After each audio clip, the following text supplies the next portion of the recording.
The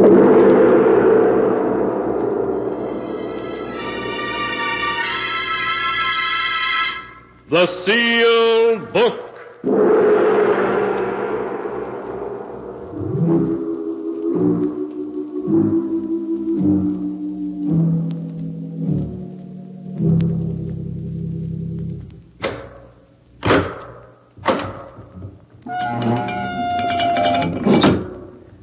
Once again, the keeper of the book has opened the ponderous door to the secret vault, wherein is kept a great sealed book, in which is recorded all the secrets and mysteries of mankind through the ages.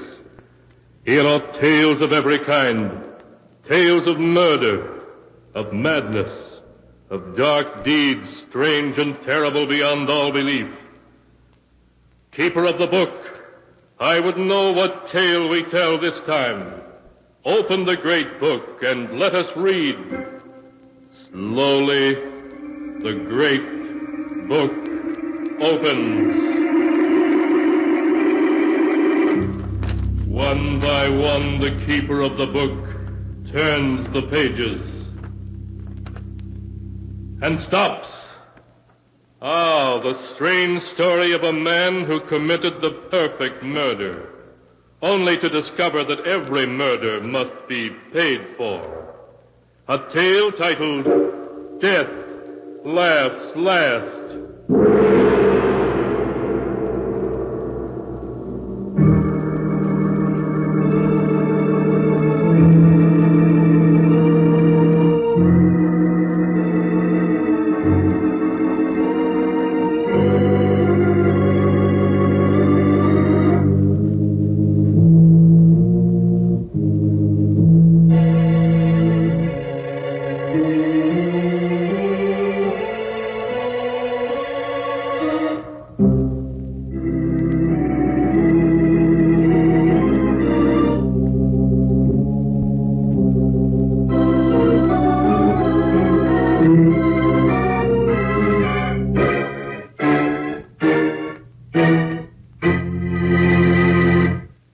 The tale, Death Laughs Last, as it is written in the pages of the sealed book. Our story begins in the office of Dr. Robert Smith. There is a worried look on the doctor's face as he speaks to Edward Harrison. Sit down, won't you, Mr. Harrison? All right, thanks. Now, what is it, Doc? I can see by your face you want to tell me something about Mary, don't you? Mr. Harrison, your wife is dangerously ill. Does that mean she's going to die? I must be frank with you. It does. Unless... Unless what, Doctor? Tell me. If there's a chance in the world, she's got to have it, see? Her only hope is a brain operation. A very difficult and delicate operation. Without it, well, I could only give her 6 months, a year at most. No, it mustn't be. She's got to have the operation, you hear? I must tell you, Mr. Harrison, that only one man in this country has the necessary skill for the operation your wife needs. He is Dr. Howard Richards. I don't care who he is. Get him. I was going to say, naturally, he's in great demand. His average fee for an operation is about $1,500. $1,500? Now, of course, if you can't afford that, he might consider the circumstances. No, I can't afford it. I can afford anything Mary needs.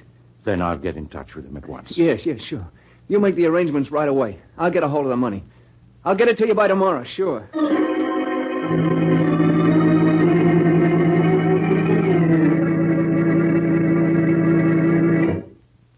Mr. Danvers, I'm Ed Harrison. Oh, yes, Mr. Harrison. Please sit down. Thanks. They told me you have to pass on all the real estate loans here at the bank.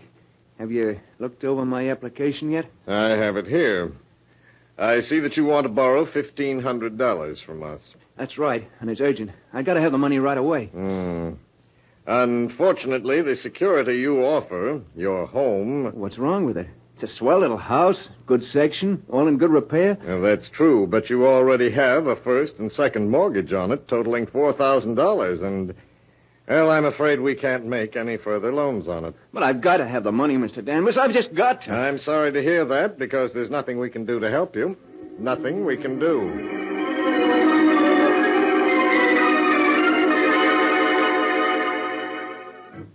You say you're not employed, Mr. Harrison? No, I own a shop. I'm a locksmith. That means you're never certain of your income. If you had a job now, a regular income you could depend on... What are you getting at? You mean you're not going to let me have the money? I certainly wish I could, but under the circumstances, I'm sorry, very sorry, but there's nothing I can do to... I'm afraid the collateral you suggest isn't satisfactory, Mr. Harrison. We'd lend you the money if we could, but we just can't. Sorry. Sorry. Sorry.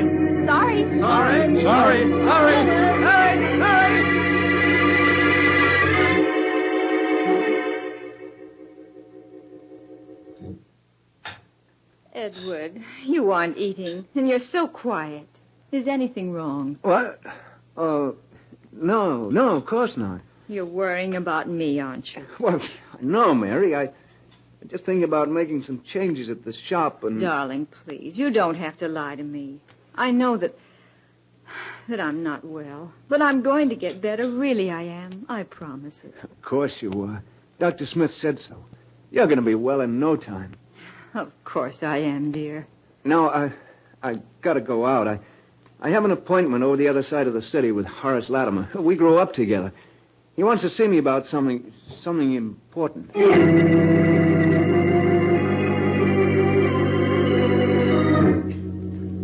Edward had no appointment with Horace Latimer, but he went to see Horace anyway, for he and Horace had been boyhood friends.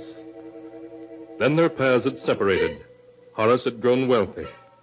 But in his desperation, Edward Harrison hoped that Horace would remember the past and would lend him the money he'd been trying to raise all day. Horace could spare it easily, but would he? 1,500? Well, that's rather a lot of money, Ed.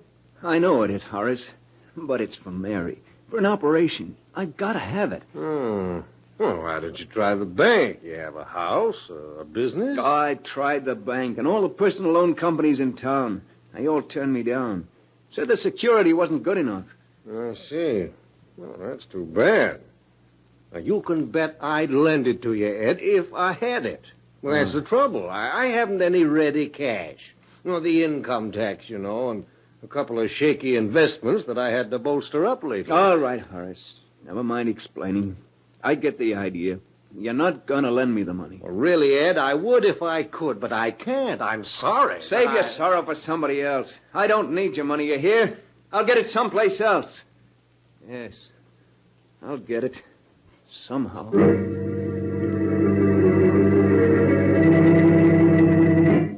After he had slammed out of Horace Latimer's expensive home, Edward stood for a moment on the dark street corner, staring back with bitterness in his face. Sorry. Yeah, you're sorry. In a pig's eye, you're sorry. Oh, what a sap I was to think you were a pal of mine. What's that, buddy? Huh? Was you speaking to me?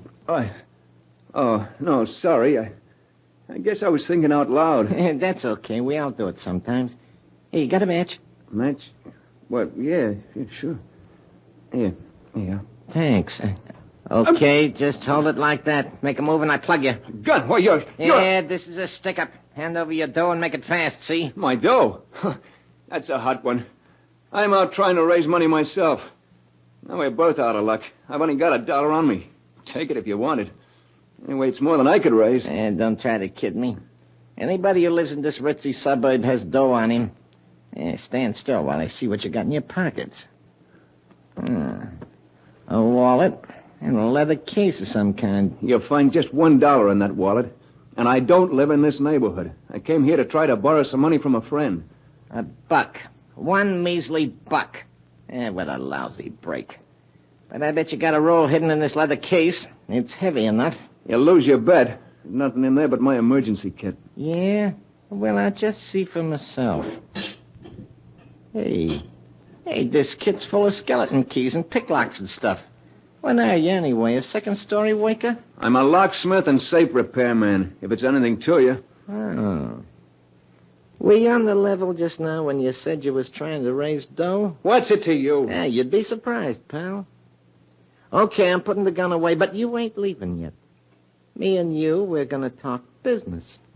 Because I got a plan that'll get us both all the dough we need.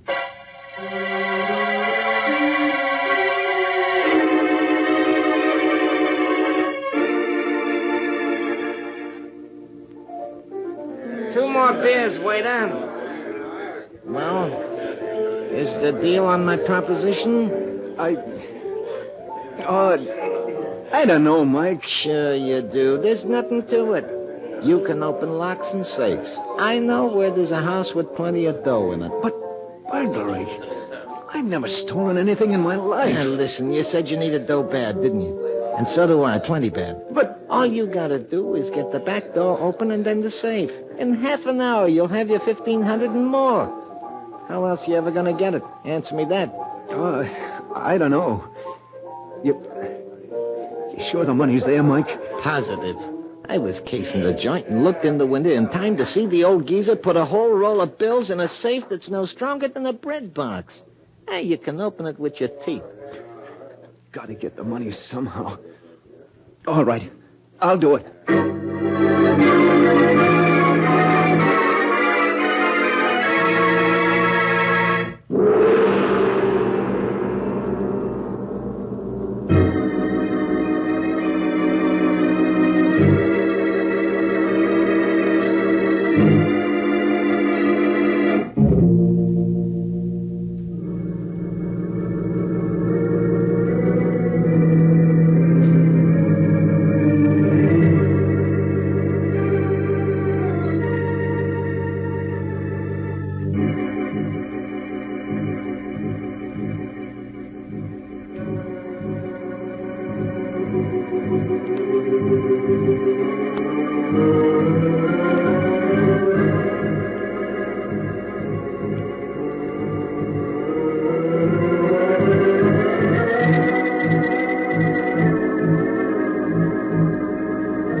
And now to continue the story, Death Laughs Last, as it is written in the sealed book. A few minutes later, Edward Harrison and Mike arrived at the large mansion and quietly made their way toward the back door. Okay, this is it. Everybody's hit the hay long ago. It'll be a cinch. The lock looks easy. But I shouldn't be doing this. There must be some other way to get the money. Don't be a sucker all your life. You're gonna take what you want in this world. If you don't, you never get it. Well... Come on, get that door open. We gotta get inside before we're spotted. All right. Only take a second. I think... Yeah. There, it's unlocked. Okay, get inside. The safe's in the library down this way. Don't make any noise. You sure there's only two of them in the house? Yeah, the old guy and his butler. Probably both of them deaf as posts. Here's the library. Come on, the safe's behind the picture on the wall. This picture? Yeah, that's it. I'll lift it down. There you are. That safe is just a kid's toy. Go ahead, get it open. It won't be that easy. I'll have it open inside a half an hour.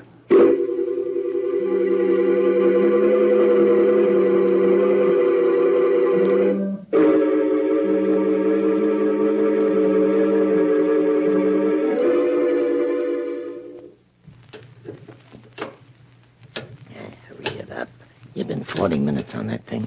It's coming now. There. The safe's open. About time, too. Now, let's see what's in it. Here's the cash box. What'll I open it? There, look. Dough, cash, Mazuma. What'd I tell you? There must be thousands there. Easy. Come on, we'll count it and divvy it up. No, never mind. Just give me $1,500. That's all I want. You can keep the rest. Are you kidding? No, that's all I want. Just the $1,500 that I need. Okay, it's your funeral. Here you are. 10, 11, 12, 13, 14, $1,500 bills. $1,500. Yeah, for just an hour's work. Easy money, huh? What do you say we crack a couple of more cribs tonight, huh? No. I just want to get out of here now. Someone's coming. Someone's coming. Yeah, here, get behind this door. I'll take care of this. Who's there? Jenkins, is that you? Oh, where's that light switch? Ah. Burglars! Jenkins! Jenkins, call the police, quick! Nobody's calling any cops tonight, chum. Help, police! Help! Oh! Yeah, maybe that'll convince you. You hit him. And what'd you expect me to do, shake his hand? You killed him. That's murder. Yeah, and you're in just as deep as me. Don't forget that. Yeah. I'm an accessory to murder. Cut the guff and let's get out of here. Or do you want to get caught? No, of course not. Then let's get going. Douse that light. I don't hear nothing.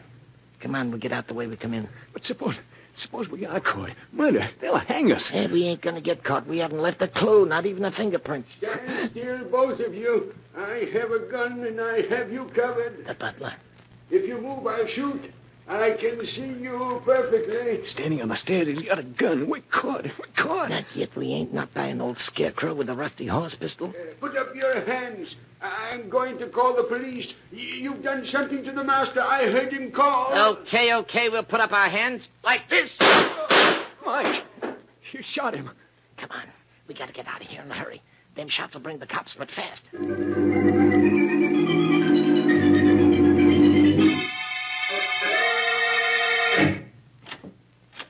Okay, here we are. Come on in. But why did you make me come here?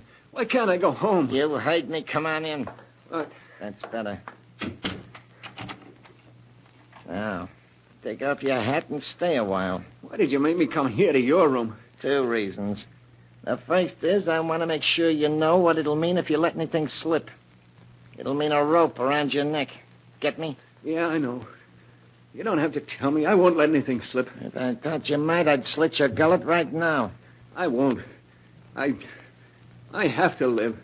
For my wife's sake. Okay. And the second reason you're here is so you and me can have a little talk. Talk? What kind of a talk? Well, chum, I like the way you got that door and that safe open tonight. You and me got a future together. What? As soon as the heat's off, we're going to do another little job together. No. I won't do it. I won't. Sure you will. I won't do it. You can't make me. Oh, yes, I can. If you don't, I can always send a little note to the cops, telling them it's you they want for them killings tonight. You wouldn't. They'd get you, too. I'd be a long ways away by then. But you can't get away. You got a business here and a sick wife. You couldn't leave them. Well, you gonna do what I say? You devil. You... Don't say it. You don't think you can just dip into crime and then back out again without getting your hands dirty, do you? You don't think you can pull a job and then go on as if nothing had happened? You're mixed up in murder, and somebody's always got to pay for murder, one way or another. I only did it for Mary's sake. It don't matter why you did it. You're in it now, and you can't get out. Not without paying in some way. I've got a good mind to go to the police, to confess, to get it off my chest. No, you don't. You see this gun? I'd plug you in a second if I thought... No, you don't. Get away from me. Let go of my hand. Let go. You got me into this. You're not going to make me go any further with it. I'll take that gun away from you and I'll... You fool. Let go or I'll plug you out. Mike. He's dead. I killed him.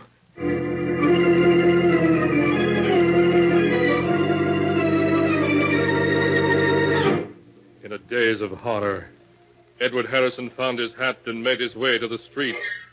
His mind in a whirl, he stumbled into a tiny bar a few blocks away. Struggling to control his shaking hands and to keep his voice normal, he ordered a double whiskey and gulped it down. Then, as his senses cleared a little, he heard the radio at the end of the bar broadcasting a warning to the city. Attention all residents of the city. Attention all residents. The police department is asking you to be on the lookout for the following man, wanted for a brutal double murder committed in the Buxton Park section less than an hour ago. Please make a note of the following description. No. The man was... Hey, buddy, what's the idea? What'd you shut the radio off for? Because I was sick of listening to it, that's why. Oh, is that so? Well, I'm not, see? And I got an idea maybe there was some other reason you didn't want to hear it. So I'm going to turn it back on, see? No, you mustn't. Well, I'm gonna. If you try to make a break for it, I got a gun right here under the bar, see? So now let's hear what that dirty killer looked like. I repeat, be on the lookout for a man of medium height, lean and wiry, with reddish-brown hair, wanted for the double murder in Buxton Park earlier this evening. If you see such a man, report at once to headquarters. We now turn you back to our regular night hall program of popular dance tunes. Lean and wiry with reddish-brown hair, eh? Well, that ain't you. You're heavy-set and black-haired. For a minute there, you had me going. I was positive you was the killer, the way you didn't want me to hear the description. Just jumpy, huh? Well, here, have another drink. On the house. Thanks, but I got to get home. I need some sleep. Yeah, that's what I need. Some sleep.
And now to continue the story, Death Laughs Last, as it is written in the sealed book. As Edward Harrison left the bar and hurried home, he was aghast at how close he'd come to giving himself away. It was Mike the police were looking for, not Edward Harrison. It was Mike whose description they had. Edward Harrison was safe. Safe. Hardly able to believe in his own good luck, Edward reached his home and let himself in. Mary was asleep. Quietly, he got into bed, and at long last fell asleep. When he awoke, it was morning, and Mary was already preparing breakfast. Good morning, darling. What time did you get home anyway? I waited up for you until almost 2. I was pretty late. I stopped at the shop and did a little work. I forgot to watch the time, I guess. Oh, and this morning you look terrible. I know you're worrying about me. Oh, but you mustn't, darling. I'm going to be all right. Really, I am. Of course you are. I'm going to see to that. What do you think? Dr. Smith called up last night. He wanted to talk to you. He said he had some good news for you. Good news? Yes, but he wouldn't tell me what it was. I don't know why. He asked for you to stop in at his office this morning. I think I know what it is. Yeah, sure. I'll go right over and see him. But, darling, you're going to eat breakfast first, aren't you? I'll eat when I get back. I want to see the doctor first. Anyway, I'm not very hungry. Well, all right, Edward. But please, hurry back. I want to know, too, what the doctor said. Yeah, sure, Mary. I'll be right back. But everything's okay now. Everything's okay.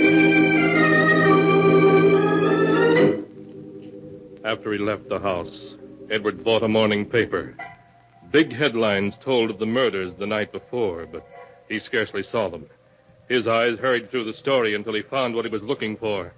The news that Mike's body had been found. The butler Mike had shot had given the police Mike's description and then died before he could tell them there was anyone with Mike. So the police had listed Mike's death as a suicide or as an accident and closed the case. Edward Harrison was safe. Perfectly safe. Safe. I'm safe. I've got the money. Mary's going to be all right, and the cops aren't looking for me. Mike was wrong. Sometimes you can get away with murder and not have to pay anything, if you're lucky. And I've been lucky. I've been lucky.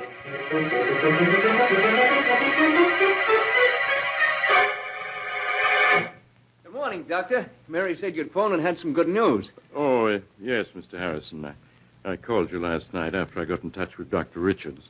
I wanted to tell you that he had agreed to operate on your wife. Well, that's swell, Doctor. I got the money right here in my pocket.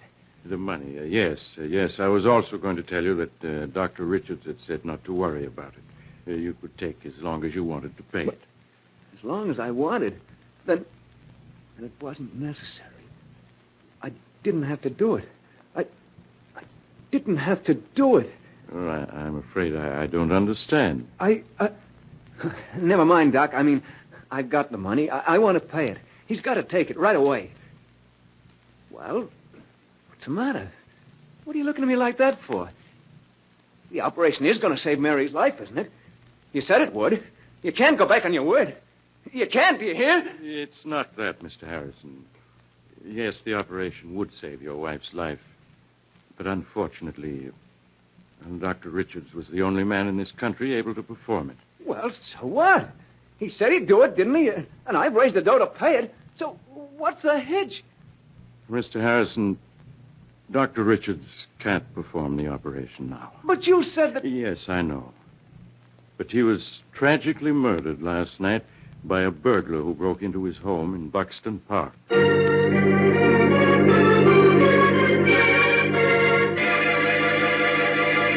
And so ends the tale. Death laughs last, as it is written in the sealed book. In an effort to save his wife's life, Edward Harrison had helped kill the one man who might have saved her. Twisted indeed are the strands of fate in which destiny entangles mere mortals.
And now, keeper of the book, before you close the great volume, show us the tale we tell next time.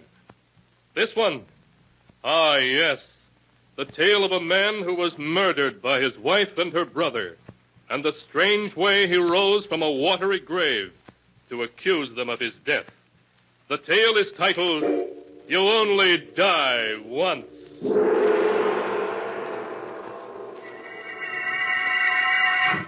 Be sure to be with us again next time, when the sound of the great gong heralds another strange and exciting tale from